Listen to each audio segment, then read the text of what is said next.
नमस्कार दोस्तों, स्वागत है आपका आपके अपने YouTube channel job with PD में। दोस्तों, आज इस वीडियो में हम 9th क्लास की एसएसटी के ज्योग्राफी सब्जेक्ट का फर्स्ट चैप्टर भारत आकार और स्थिति का अध्ययन करेंगे। तो ये चैप्टर आपके लिए इम्पोर्टेंट रहेगा क्योंकि हमें इस चैप्टर में भारत के बारे में जानने को मिलेगा, तो इसे आप अंत तक वो जरूर देखते रहना। इसके अलावा इस चैनल पे हमने साइंस और मैथ की ऑनलाइन क्लास भी शुरू कर रखी है। अगर आपने अभी तक वो क्लासेस नहीं देखी है तो उनके लिंक आपको नीचे डिस्क्रिप्शन व कमेंट बॉक्स में मिल जाएंगे, या आप चैनल पे विजिट करेंगे तो आपको प्लेलिस्ट मिलेगी मैथ और साइंस के लिए 9th क्लास के लिए, तो आप वहाँ से भी वो रेगुलर वीडियोस देख सकते हैं। तो चलिए दोस्तों, शुरू करते हैं आज की अपनी क्लास से। इससे पहले क्लास आपको जरूर पसंद आएगी तो इसे आप लाइक और शेयर है वो जरूर कर देना। तो हमारा ज्योग्राफी के सब्जेक्ट का चैप्टर फर्स्ट है भारत आकार और स्थिति। भारत विश्व की प्राचीनतम संस्कृतियों में से एक है। पिछले 5 दशक, दोस्तों एक दशक के अंदर 10 वर्ष होते हैं, यानी पिछले 5 दशक की बात की जा रही है, तो यानी पिछले 50 वर्षों में भारत ने सामाजिक और आर्थिक रूप से बहुमुखी उन्नति की है। बहुमुखी होती है कि यानी हर क्षेत्र में भारत ने प्रगति की है, उन्नति की है, भारत हर क्षेत्र में आगे बढ़ा है। कृषि, उद्योग, तकनीकी, सर्वांगीण आर्थिक विकास में अद्भुत प्रगति हुई है। भारत का विश्व इतिहास में भी महत्वपूर्ण योगदान रहा है।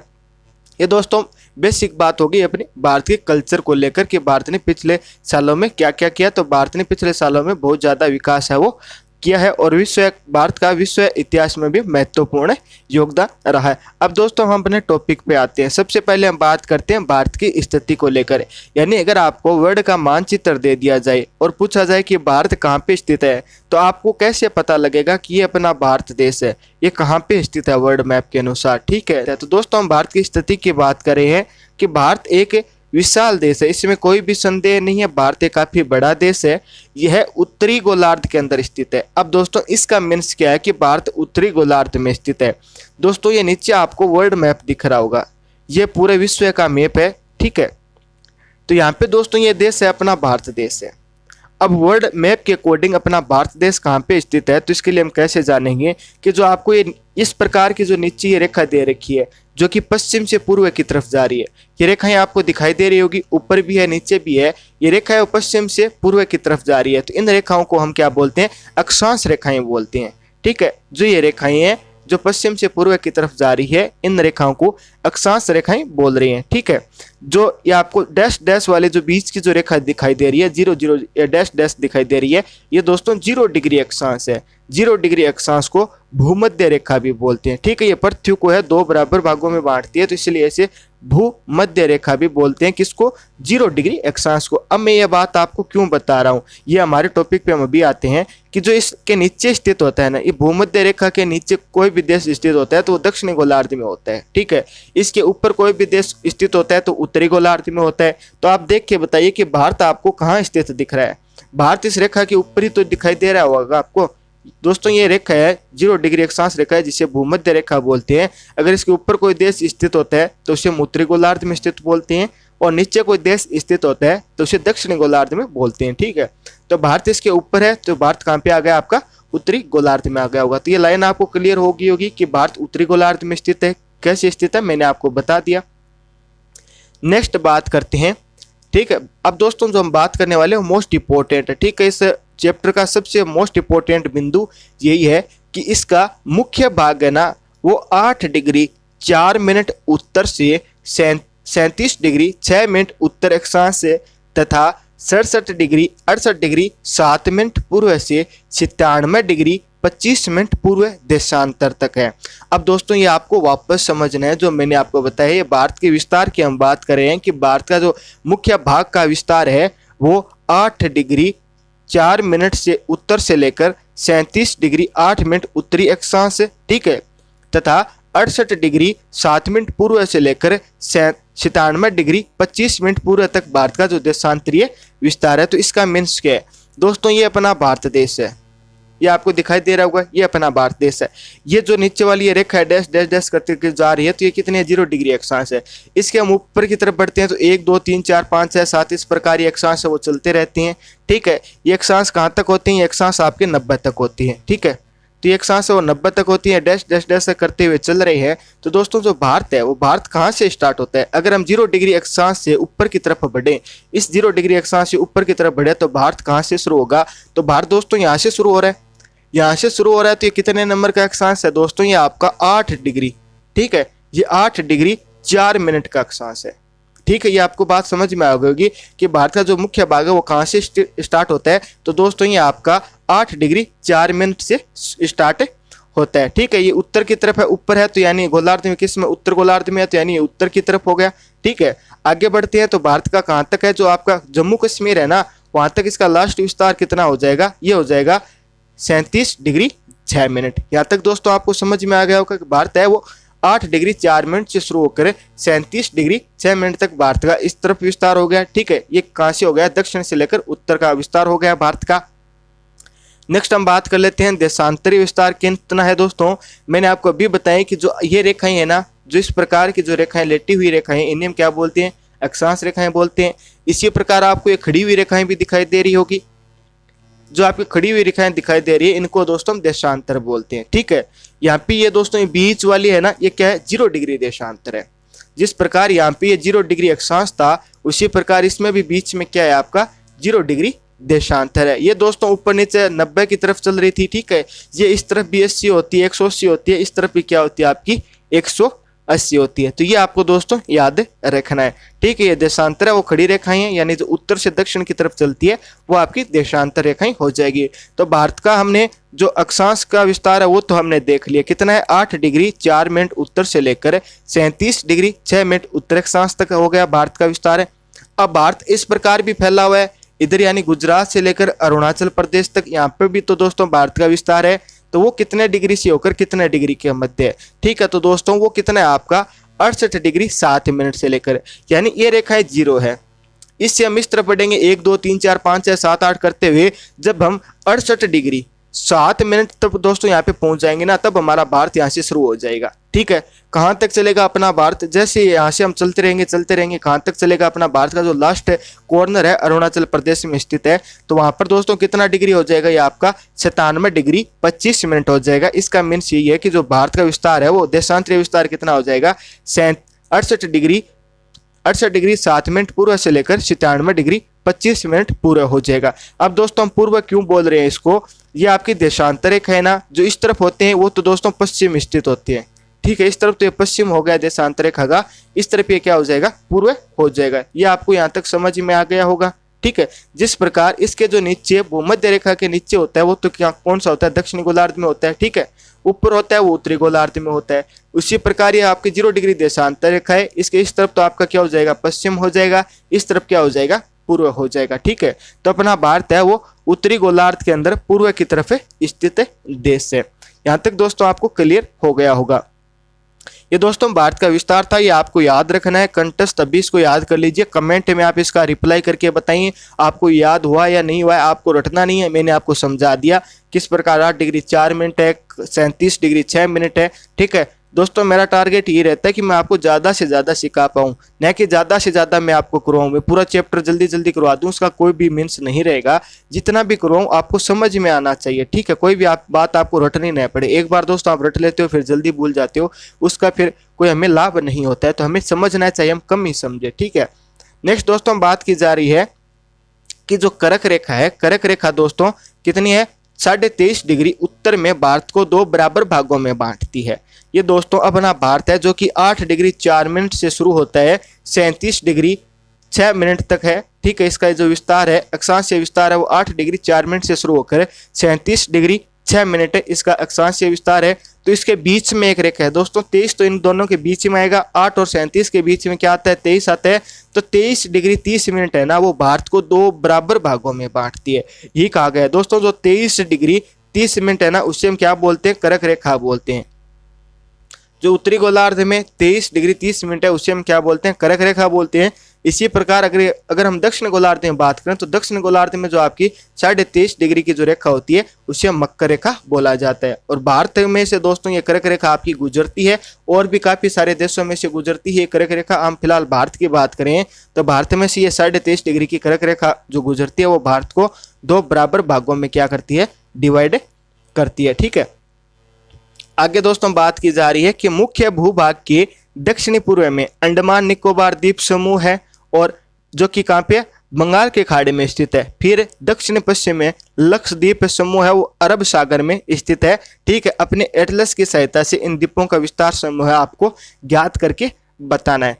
अब दोस्तों बोला जा रहा है कि जो भारत का मुख्य भूभाग है, ठीक है, ये दोस्तों आपका अपना भारत है। ठीक, आगे हम पूरा भारत का मैप है वो हमें अलग दिया गया है, उसी पे भी हम चर्चा करेंगे। एक बार जितना मैं आपको करवा रहा हूँ उतना ही आप समझते हुए चलिए। ये दोस्तों अपना भारत का मैप है, जो आपको इस तरफ ये दिख रहा है ना दोस्तों, ये पानी वाला पानी ही पानी दिख रहा है। ठीक है, ये यहाँ पे क्या है, बंगाल की खाड़ी है।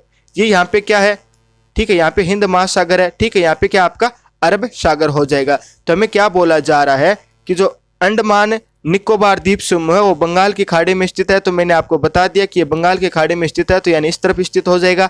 ठीक है, जो लक्षद्वीप है, जो लक्षद्वीप यहाँ पे स्थित है दोस्तों, ये किस में स्थित है, वो अरब द्वीप के अंदर आपका स्थित हो जाएगा। तो इसी का ये मतलब है, आपसे पूछा जाए कि अंडमान निकोबार कहाँ पे स्थित है, तो आप बता सकते हो ये भारत के दोस्तों बाहर है, ये जल के अंदर है, यानी कि समुद्र के अंदर द्वीप है, टापू होती है। ठीक है, अंडमान निकोबार हो गया, आपका लक्षद्वीप हो गया। ठीक है, ये कहाँ पे आपके इस समुद्र के अंदर या टापू होते हैं, वहां पे दोस्तों कुछ जनसंख्या वहां पे भी निवास करती है। ठीक है, तो ये कहाँ पे स्थित है, अंडमान निकोबार आपका बंगाल की खाड़ी में हो जाएगा। ठीक है, लक्षद्वीप की बात करें तो आपका भारत के इस तरफ है, अरब सागर के अंदर स्थित हो जाएगा। आगे मानचित्र में मैं आपको और समझाऊंगा, तब और आपको अच्छे से क्लियर हो जाएगा। ठीक है, आगे दोस्तों आपको बोला जा रहा है, क्या आप जानते हैं भारतीय संघ राज्य का सबसे दक्षिणी बिंदु है जो कौन सा है, जिसे हम इंदिरा बिंदु कहते हैं, वो सन 2004 में सुनामी लहरों के कारण जल में मगन हो गया था। ठीक है, जल में विलय हो गया था। अब दोस्तों भारत के सबसे दक्षिणी बिंदु की बात की जा रही है। अभी आपको थोड़ा सा और समझना है कि ये अपना देश भारत है। ठीक है, यहाँ पे दोस्तों ये कन्याकुमारी से शुरू होता है, लेकिन ये मुख्यतः कन्याकुमारी से शुरू नहीं होकर हम इसका दक्षिणी बिंदु, सबसे दक्षिणी बिंदु कौन सा मानते हैं, इससे थोड़ा सा दूर और है। ठीक है, वो क्या है दोस्तों, आपका इंदिरा पॉइंट है। ठीक है, इंदिरा पॉइंट है जो भारत से थोड़ा इस मतलब मैन भूमि से थोड़ा दूर है, इसे हम दोस्तों क्या मानते हैं, अपना दक्षिणी बिंदु मानते हैं, जिसे हम इंदिरा पॉइंट नाम देते हैं, इंदिरा बिंदु कहते हैं। वो दोस्तों 2004 में सुनामी के कारण जलमग्न हो गया था। ये दोस्तों अपनी बात होगी भारत की स्थिति को लेकर कि वर्ल्ड मैप के अकॉर्डिंग भारत है वो कहाँ पे स्थित है। अगर आपको बोला जाए कि भारत का अक्षांशीय देशांतरीय विस्तार बताइए तो आप बता सकते हैं। ठीक है, ये कितना ऐसा क्यों है वो भी आप बता सकते हैं, इसके बारे में भी हमने चर्चा की थी। नेक्स्ट हम बात कर लेते हैं भारत के आकार के बारे में। ठीक है, अब दोस्तों हम भारत के आकार की बात कर लेते हैं। तो भारत के भूभाग का कुल क्षेत्रफल है वो लगभग 32.8 लाख वर्ग किलोमीटर है। इसका मीन्स ये है कि जो भारत का भूभाग है, ये भारत का जो भूभाग है, इसका जो क्षेत्रफल है वो कितना है, 32,80,000 है। ठीक है दोस्तों, इस एनसीईआरटी गाइड में आपको यही दिया गया है 32,80,000। लेकिन हम एक एग्जैक्ट वैल्यू की बात करें कि वो कितनी है, तो ये दोस्तों आपका होता है 32,87,263 वर्ग किलोमीटर। ये मैंने आपको बता दिया, लेकिन आपको याद यही रखना है कि पूछा जाए तो कितना हो जाएगा, 32.8 लाख यानी 32,80,000 वर्ग किलोमीटर भारत का क्षेत्रफल है। भारत का क्षेत्रफल विश्व के कुल भौगोलिक क्षेत्रफल का 2/4% है। अब इसका मतलब क्या है, ठीक है दोस्तों, जो भारत है ना, ठीक है, जो अपना भारत देश ये पूरा मान लीजिए विश्व है, भारत यहाँ पे स्थित है, तो जो विश्व का जो पूरा भूभाग का जो 100% का क्षेत्रफल है ना, उसका 2/4 भाग किसके पास है, भारत के पास है। यानी 100 रुपये में से 2.4 रुपये किसके पास है, भारत के पास हो जाएगा। ठीक है, भूभाग के अकॉर्डिंग हम बात करें तो। ठीक है, ये दोस्तों यहाँ तक आपको समझ में आ गया होगा। आगे बोला जा रहा है कि आपको डायग्राम दिया गया है 1.2, जहाँ पे बताया गया कि स्पष्ट किया गया है कि भारत है विश्व का 7वां सबसे बड़ा देश है। चलिए हम देख लेते हैं, और भारत से बड़े 6 देश है वो कौन कौन से हैं, ठीक है, कितने बड़े ये भी हम देख लेते हैं। ठीक है दोस्तों, ये रहे आपके भारत से बड़े जो 6 देश हैं वो इस प्रकार है। 7 नंबर पे अपना कौन सा देश है, भारत है। ठीक है, ये अपना देश रहा, यहाँ पे भारत है। सबसे बड़ा देश है दोस्तों वो है रूस, जिसे रशिया भी बोला जाता है। ये विश्व का सबसे बड़ा देश रहेगा। नेक्स्ट यहाँ पे बात की जा रही है वो कौन सा, आपका कनाडा हो जाएगा। ठीक है, दूसरा सबसे बड़ा देश कौन सा है, कनाडा है। तीसरा कौन सा है, संयुक्त राज्य अमेरिका हो जाएगा। चौथा सबसे बड़ा देश है चीन है। पांचवा सबसे बड़ा देश कौन सा है विश्व का, ब्राजील है। छठा सबसे बड़ा देश कौन सा है, ऑस्ट्रेलिया है। और 7वां अपना देश भारत हो जाएगा। विश्व का 7वां सबसे बड़ा देश कौन सा है, अपना देश भारत हो जाएगा। तो ये दोस्तों आपको याद रखना है। कई बार दोस्तों ये भी आपके मन में डाउट आ रहा होगा, चलो 7वां तो भारत है तो 8वां कौन है? तो ठीक है दोस्तों, 8वां अर्जेंटीना है। ठीक है, ये भी आपको याद रखना है कि 8वां सबसे बड़ा देश है वो कौन सा हो जाएगा? अर्जेंटीना हो जाएगा। ये दोस्तों भारत के आकार की बात, क्षेत्रफल की बात की जा रही है तो उसके अकॉर्डिंग तो भारत कितने पर नंबर पर हो गया? आपका 7 नंबर पर हो गया। कभी आपके मन में जनसंख्या को रिलेटेड भी आपके मन में ऐसे क्वेश्चन आता होगा कि जनसंख्या के अकॉर्डिंग भारत कितने नंबर पे है? तो दोस्तों जनसंख्या के अकॉर्डिंग भारत वो दूसरा स्थान है विश्व के अंदर। अब आपके मन में डाउट होगा कि पहला स्थान किसका आता है सर? तो पहला स्थान चीन का आता है। विश्व में सबसे ज्यादा जनसंख्या वो किसके अंदर है? वो चीन के अंतर्गत है। ठीक है, बाद में दोस्तों अपना देश आता है भारत है। 3 नंबर पे आपका संयुक्त राज्य अमेरिका आता है। ठीक है, इसके बाद में आपके इंडोनेशिया, ब्राजील वगैरह वगैरह, पाकिस्तान, बांग्लादेश वो आते हैं। ठीक है, तो ये आपको याद रखना है कि भारत है वो जनसंख्या के अकॉर्डिंग तो दूसरा हो जाएगा, क्षेत्रफल के अकॉर्डिंग कितना है? 7वां है। अभी हमारे चैप्टर के अंदर हमें क्षेत्रफल यानी भूगोलिक स्थिति पढ़ रहे हैं तो आपको यही याद रखना है कि क्षेत्रफल के अकॉर्डिंग है वो भारत का कितना स्थान है? वो 7वां स्थान है। 1 नंबर पर रूस है, 2 पर कनाडा है, 3 पर संयुक्त राज्य अमेरिका है, 4 पर चीन है, 5 पे ब्राजील है, 6 पे ऑस्ट्रेलिया है, 7 पे भारत है, 8 पर आपका अर्जेंटीना है। ये भी आपको याद रखना है। ये दोस्तों आपको डायग्राम से क्लियर हो गया होगा। अब हम नेक्स्ट बात कर लेते हैं कि भारत की जो स्थल सीमा की जो लंबाई है, जो रेखा की लंबाई है वो कितनी है? 15,200 वर्ग किलोमीटर है। दोस्तों मैं एक रफली भारत का डायग्राम बना रहा हूँ। अपने भारत का डायग्राम ये दोस्तों काफ़ी गलत हो गया है, मैं एक बार वापस बना देता हूँ। ठीक है, ये दोस्तों पेंसिल है वो इसी प्रकार काम करती है। तो ये दोस्तों अपने एक भारत का जो डायग्राम हो गई एकदम आपको एक बार समझाने के लिए है। दोस्तों इस तरफ तो क्या आपकी बंगाल की खाड़ी हो जाती है, नीचे आपका हिंद महासागर है, इस तरफ अरब सागर हो जाएगा। ठीक है, तो ऊपर है भारत की जो ये सीमा है ना, ये सीमा जो इस तरफ पाकिस्तान से लगती है, ठीक है, यहाँ पे दोस्तों ये चीन से लगती है, तो ये सीमा है ना, इस सीमा की लंबाई बोला जा रहा है कि जो भारत के स्थल भाग है, ठीक है, जो स्थल भाग की जो रेखा की जो लंबाई है वो कितनी है? 15,200 वर्ग किलोमीटर हो जाएगी। नेक्स्ट बोला जा रहा है कि समुद्र तट रेखा जो कि अंडमान निकोबार द्वीप समूह है भी हमने इसमें शामिल कर दिए। अंडमान निकोबार किस तरफ थे दोस्तों? यहाँ पे थे ना, बंगाल की खाड़ी के अंदर। ठीक है, वो भी शामिल कर दिए गए।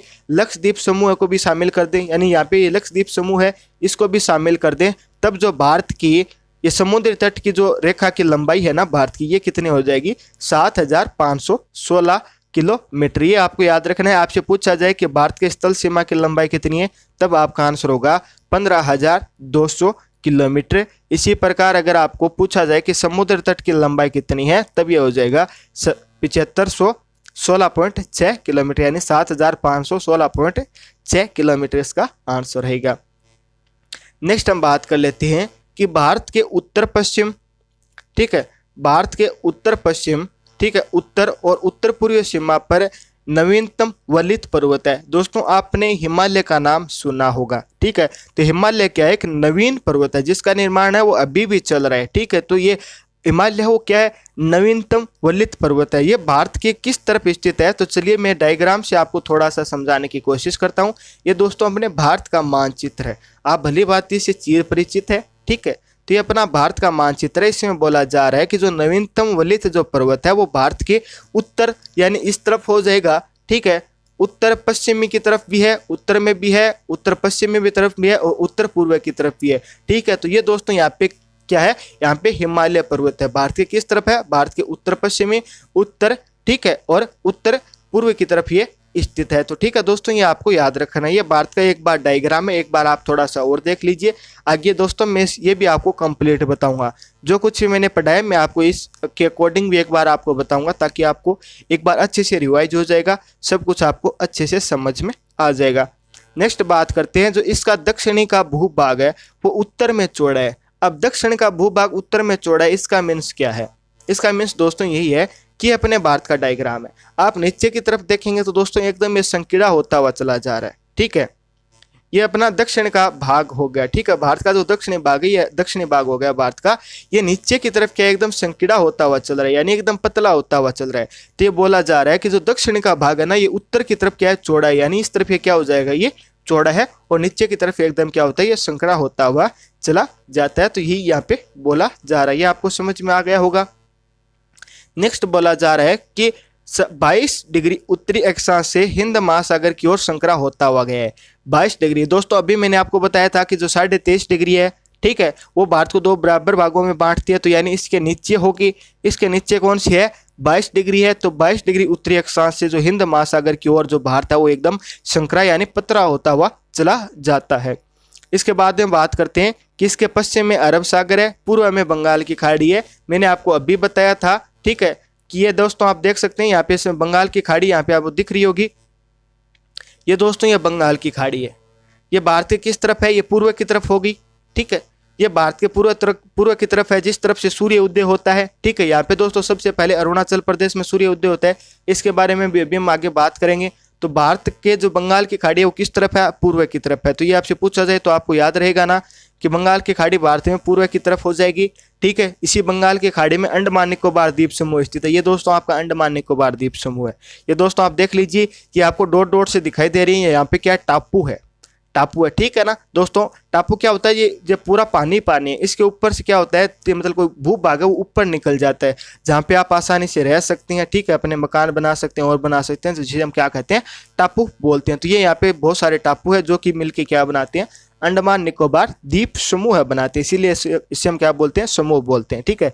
इसी प्रकार दोस्तों इस तरफ क्या है आपका अरब सागर हो जाएगा, नीचे क्या है, हिंद महासागर है। तो अरब सागर के अंदर क्या स्थित है, लक्षद्वीप स्थित है, ठीक है। ये दोस्तों भारत के अंदर स्थित नहीं है, भारत के बाहर ये पानी में स्थित है, ठीक है। ये दोस्तों देख लीजिए कहाँ पे कितनी दूर है, ठीक है, इससे बंगाल की खाड़ी के अंदर है, ठीक है। तो ये यहाँ पे क्या है, अंडमान निकोबार है। इस तरफ दोस्तों ये अरब सागर हो जाएगा, पश्चिमी की तरफ है ये, इसमें अंदर क्या स्थित है दोस्तों, लक्षद्वीप स्थित हो जाएगा। यहाँ तक आपको क्लियर हो गया होगा, कुछ भी यहाँ तक डाउट आपका नहीं रहा होगा, ठीक है।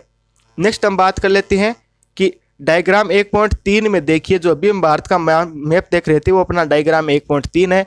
इसमें देखिए कि अक्षांश और देशांतर का विस्तार है वो लगभग 30 डिग्री है, ठीक है। अक्षांश और देशांतर का विस्तार है वो लगभग कितना है, 30 डिग्री है। परंतु फिर भी पूर्व पश्चिम का विस्तार है, ठीक है, पूर्व पश्चिम का जो विस्तार है वो उत्तर दक्षिण के अपेक्षा वो क्या होता है, कम प्रतीत होता है, ठीक है। कहने का मतलब दोस्तों यही है कि जो भारत का उत्तर में क्या है दोस्तों, अपना जम्मू कश्मीर है, ठीक है। पहले एक राज्य हुआ करता था जम्मू कश्मीर, अब ये क्या हो गया कि 2 इसे केंद्र शासित प्रदेश बना दिया गया, ठीक है। तो ऊपर अपना क्या जम्मू कश्मीर लद्दाख ही स्थित है, ठीक है। नीचे क्या है, कन्याकुमारी है। हमें दोस्तों ऊपर से नीचे तरफ ये भारत है वो आपको बड़ा दिखाई दे रहा होगा, ठीक है। और ये आपको पश्चिमी से, ठीक है, यानी गुजरात से अरुणाचल प्रदेश की ओर हम देखते हैं तो ये दोस्तों यहाँ पे क्या है, पतला दिखाई दे रहा है, लेकिन फिर भी इनका जो विस्तार है वो कितना है, 30 डिग्री का, यही इसमें बोला जा रहा है। नेक्स्ट बात करते हैं कि गुजरात से अरुणाचल प्रदेश के स्थानीय समय में 2 घंटे का अंतर है। इसका मीन्स क्या है मैं अभी बात बताऊंगा, आगे थोड़ा सा और पढ़ लेते हैं पहले।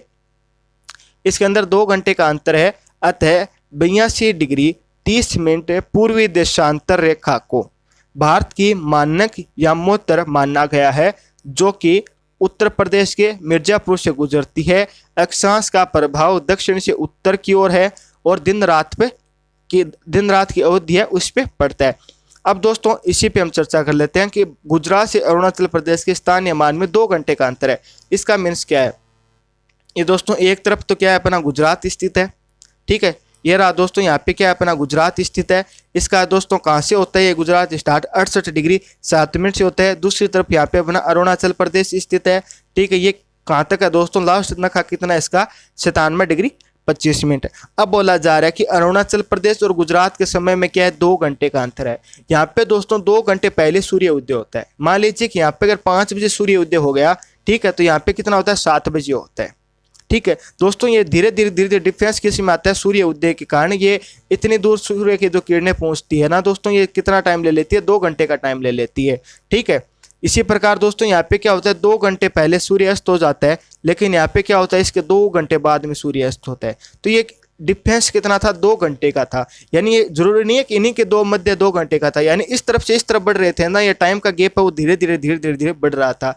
इसीलिए हमने क्या किया कि जो हमारी 82.5 डिग्री की जो देशांतर रेखा है, 82.5 डिग्री की देशांतर रेखा का मीन्स क्या है, तो दोस्तों ये खड़ी रेखाएं क्या होती है, देशांतर होती है। अभी मैंने आपको बताया था, ठीक है। जो खड़ी रेखाएं वो क्या होती है, देशांतर होती है। तो भारत का जो देशांतरीय विस्तार है वो 68 डिग्री 7 मिनट से लेकर 97 डिग्री 25 मिनट है। तो हमने क्या किया, जो 82.5 डिग्री, ये दोस्तों देख लीजिए, ये 82.5 डिग्री की देशांतर रेखाएं हैं।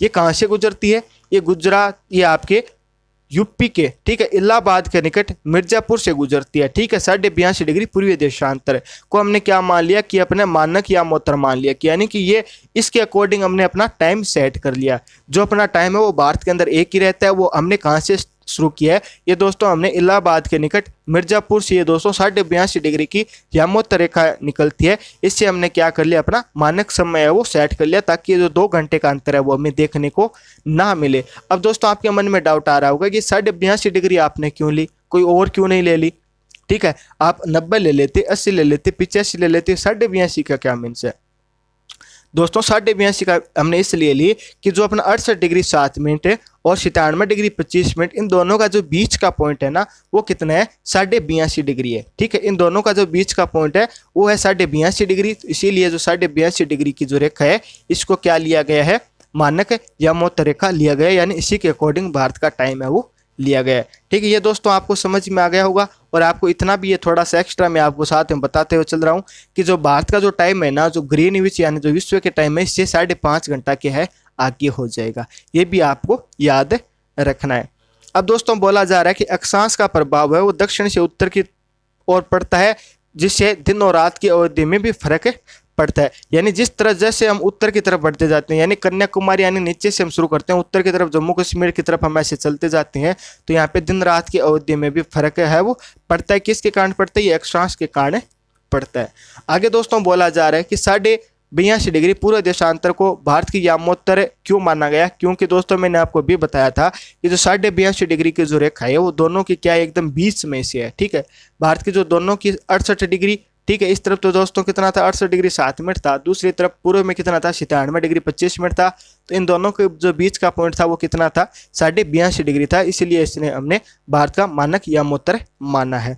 फिर दोस्तों बात की जा रही है कि सेकंड है, आपको बताना है कि कन्याकुमारी और कश्मीर में दिन रात की अवधि में अंतर क्यों होता है। तो भाई ये अक्षांश के कारण है वो अंतर होता है। जैसे जैसे दोस्तों अभी लास्ट हमने ये पढ़ा था कि जैसे जैसे हम दक्षिण से उत्तर की ओर बढ़ते हैं तो दिन रात की अवधि के अंदर क्या होता है, ये फर्क है वो आपका पड़ता है। आज के लिए दोस्तों बस इतना ही रखते हैं। नेक्स्ट पार्ट में हम भारत का विश्व है, ठीक है, और इसके बारे में हम आगे चर्चा कर लेंगे, ठीक है। और इसके जो महत्वपूर्ण क्वेश्चन आंसर है वो भी हम नेक्स्ट पार्ट के अंदर डिस्कस कर लेंगे। अभी दोस्तों भारत के बारे में इसमें बहुत कुछ आपको पढ़ने को मिलेगा, ठीक है। धीरे धीरे दोस्तों ये देख लीजिए, हम पूरा इसको समझेंगे डायग्राम को कि भारत के आसपास कौन से देश स्थित है, किस तरह स्थित है, ठीक है। वर्ल्ड मैप में कौन कौन से देश है, या आपको कैसे याद रखने हैं, वो दोस्तों हम नेक्स्ट पार्ट में कंप्लीट डिटेल से हम चर्चा करेंगे। आज का दोस्तों हम इतना ही रखते हैं। मैं उम्मीद करूंगा कि आज जो पढ़ाया हुआ वो आपको पूरा समझ में आया होगा, आपको यहीं पे दोस्तों याद हो गया होगा, ताकि आपको बार बार ये पढ़ना ना पड़े, अच्छे से आपको समझ में आ गया होगा, कुछ भी आपको रटना ना पड़े, ठीक है। हर बात मैंने फैक्ट से बताई है, इनसे रिलेटेड कुछ अन्य तथ्य भी मैंने आपको बताए। तो मुझे उम्मीद है कि वीडियो आपको बहुत ज़्यादा पसंद आया होगा, तो इसे प्लीज़ ज़्यादा से ज़्यादा लाइक और शेयर वो आप ज़रूर कर देना। इसके अलावा मैथ और साइंस की ऑनलाइन क्लास भी इस चैनल पर हो रही है, तो आप उन्हें भी जल्दी से जल्द ज्वाइन जरूर कर लें। फिर मुलाकात होगी दोस्तों इसी प्रकार एक और बेहतरीन वीडियो के साथ। तब तक आप हंसते रहना, मुस्कुराते रहना, देखते रहना जोबित पीडी। जय हिंद, जय भारत।